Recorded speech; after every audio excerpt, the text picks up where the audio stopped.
In this video, we'll be taking a look at 3 college football games happening on September 30th, 2023, and providing you with free team picks and total picks for each one of those games. So 2 picks for each game, 6 picks in total. Welcome back to Cash Out Sports. Let's dive right into it. Oh, and don't forget to subscribe and to click the bell icon to get notified as soon as these videos get released, so that you have more time to plan out your bets as we provide these videos on a daily basis. I can guarantee that you'll have all the important information that you'll need on these 3 college football games after fully watching this video. One more thing before we start. If you would like to gain access to our best exclusive sports picks to take your journey to the next level, then check out our Patreon in the link down below, where we offer our best single picks, parlay picks, and much more. Now let's get started. Florida versus Kentucky. The 22-ranked Florida Gators, 3-1, will travel to take on Mark Stoops' 27th-ranked Kentucky Wildcats 4-0 for a Southeastern Conference East showdown on Saturday, September 30th. The Florida Gators lead the overall series 53-20. However, Kentucky won the last matchup in 2022 by a score of 26-16 and are looking to win their 3rd straight over the Florida Gators. This is a big game in the Southeastern Conference, and it is still widely assumed that Georgia will win the Southeastern Conference East and leave everyone else battling for 2nd place. Both of these teams are in that hunt. With this being a 1-point spread, we can focus our attention on who will win the game. The Wildcats have won 4 straight games, but they haven't faced a team with a winning record so far. They've been playing well offensively so far. They throw the ball well, but their running game isn't as good. They won't pick up a lot of yards on the ground against a Florida team that is giving up less than 100 rushing yards per game and already held one of the best running teams in the country under 110 yards. They also won't be able to throw efficiently against the Gators, who are holding opponents under 200 passing yards per game, so expect them to struggle offensively in this game. The Gators have won 3 of their last 4 games. They are also playing well offensively and have a balanced attack that can hurt opponents on the ground and through the air. The Gators won't be able to pick up a lot of rushing yards against the Wildcats, who have a very good run defense. But even with all the injuries they have at the receiver position, they have been able to throw the ball efficiently, and they will be able to throw it against them. So expect the Wildcats to have a hard time slowing down the Gators in this game. The Kentucky Wildcats are getting the benefit of the doubt because of their start and the fact they're at home. And yes, Kentucky has won 3 of the last 5 meetings against Florida. However, it's the Gators who have won 33 of the last 36 meetings overall against Kentucky. Florida seems to be making strides offensively, and its defense is one of the best in the country right now, as it's 5th in total defense and 18th in scoring defense. Kentucky hasn't really played anybody up to this point, and its ground attack is still stuck in the mud a bit. Both teams are 1-0 in Southeastern Conference play, and I think a lot of money is coming in on the Florida side for 2 reasons. Firstly, historically speaking, you just knee-jerk reaction pick Florida to beat Kentucky. Secondly, Kentucky is mostly untested. While the Gators have beaten Tennessee and played at Utah, Florida is capable of grinding out an upset win here. So the Florida Gators to cover the spread as underdogs is our full game side pick. Both offenses of the Kentucky Wildcats and the Florida Gators run the clock. Kentucky runs a pro-style offense which includes a huddle before every snap and frequently includes pre-snap motions. This slows the tempo down. Florida's offense also runs the clock due to the high accuracy of the quarterback mixed in with a rush-happy offense. This combination will result in fewer plays on offense from both sides. Additionally, Florida has struggled mightily of late converting red zones into touchdowns. In the last game against Charlotte, Florida had 1 touchdown and 5 field goals. The Gators are averaging 28 points per game, and they scored 11 points in their lone road game. They averaged 21 points per game in their last 3 games against the Wildcats. With Kentucky giving up 15.5 points per game, the Gators will be held under their average in this game. The Wildcats are averaging 38 points per game and 36 points per game at home. They averaged 19 points per game in their last 3 games against the Gators. The Gators and Wildcats played under the total in 4 of their last 5 meetings. With Florida giving up 13.5 points per game, the Wildcats won't score enough points to push the score past the total. The last 2 matchups between these 2 teams totaled 33 and 42. There is no reason to see this pattern changing. Under the projected total is our full game total pick. Clemson versus Syracuse. In a battle of the orange teams, the Clemson Tigers and the Syracuse Orange will go head-to-head on Saturday in JMA Wireless Dome. Clemson is 13th in the Atlantic Coast Conference while Syracuse is 8th currently. While Syracuse is undefeated with a 4-0 record, they have yet to play anyone in the conference. Meanwhile, Clemson is 2-2, having dominated their non-ranked opponents and losing to their ranked opponents. Syracuse is looking to defend their undefeated record at home against a former top-tier team in Clemson.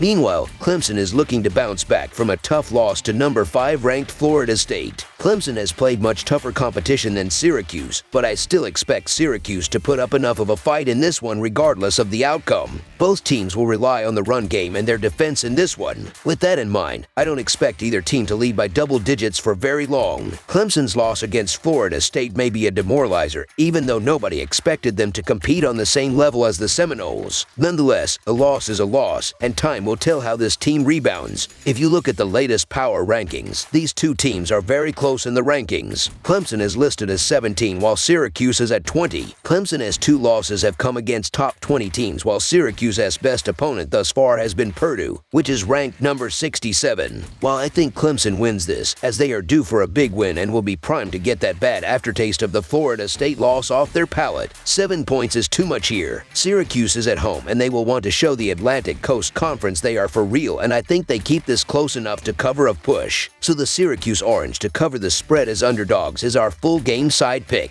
Syracuse has gaudy defensive stats, but those are deflated by the fact that they really haven't played anyone. Clemson will, without a doubt, hang a few touchdowns on Syracuse as they have an excellent offense and have scored against top 20 teams. Syracuse will be able to keep pace with a strong, balanced offensive attack and an enthusiastic home crowd behind them. This is the kind of game where a flurry of late scores, and maybe even overtime, will decide it, and that should push it past the number. Syracuse has scored 44 points per game this season, and while they won hit that number, I would not be shocked if this game is played in the mid-30s and high 30s. Over the projected total is our full game total pick.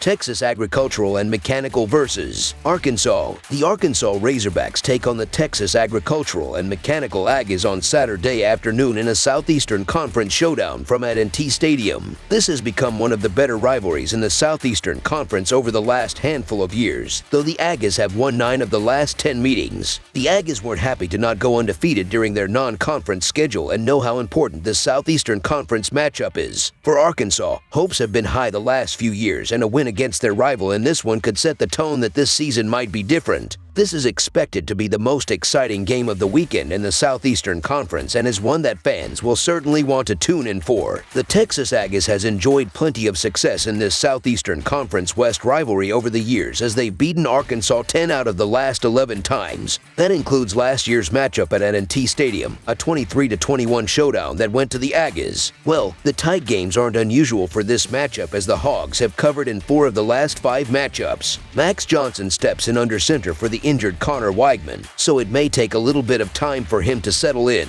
Sure, Johnson is no stranger to Southeastern Conference football as he has over 4,627 career passing yards, but you have to wonder how many reps he has gotten with the first team this offseason and through the first couple of weeks. On the flip side, KJ Jefferson is a senior quarterback who takes care of the ball, boasting a career touchdown-interception ratio of 57-13. I expect the veteran to move the ball down the field and ultimately keep this game inside of 1 possession. The Aggies have all the pressure given their success in this rivalry, though the questions at quarterback are a concern. The offense was rolling along with Weigman leading the way, and with a sudden change, it remains to be seen how the offense will adjust. For Arkansas, back-to-back games have shown promise, and the Aggies should prove to be an easier opponent than at least taking on the Tigers on the road last week. Jefferson is one of the most experienced quarterbacks in the Southeastern Conference, and his ability to grow as a pocket passer has only made this offense even more dangerous by each growing week.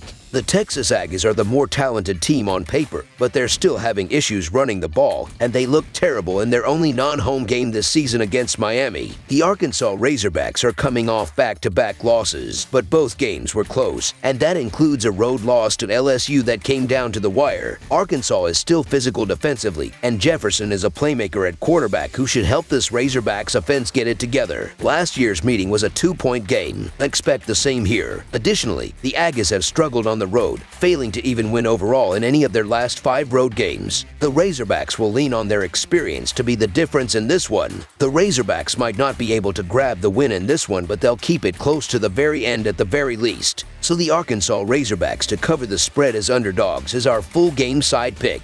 If you wanted to point out a weakness and a reason why the spread is near a touchdown, it's because of the Razorbacks' defense. They've been horrendous against respectable competition, allowing a combined 72 points to Brigham Young University and LSU. The Aggies' offense has been an explosive unit this season, putting up an average of 40 points per game. I think they opt to turn this game into a barn burner. In terms of betting trends, the over has cashed in 4 of the last 5 Southeastern Conference games for Arkansas. That trend improves to 5-1 against West Division foes. This number of 53.5 points seems too low for me. Over the projected total is our full game total pick. That's all for now, so if you have any other games you would like reviewed, then leave a comment down below with the game you would like analyzed. Subscribe to our channel, leave a like on this video, and we'll get to it as soon as we possibly can. We would also love to hear your opinion on the picks presented to you in this video, whether you agree or disagree with them, so leave a comment down below and do let us know.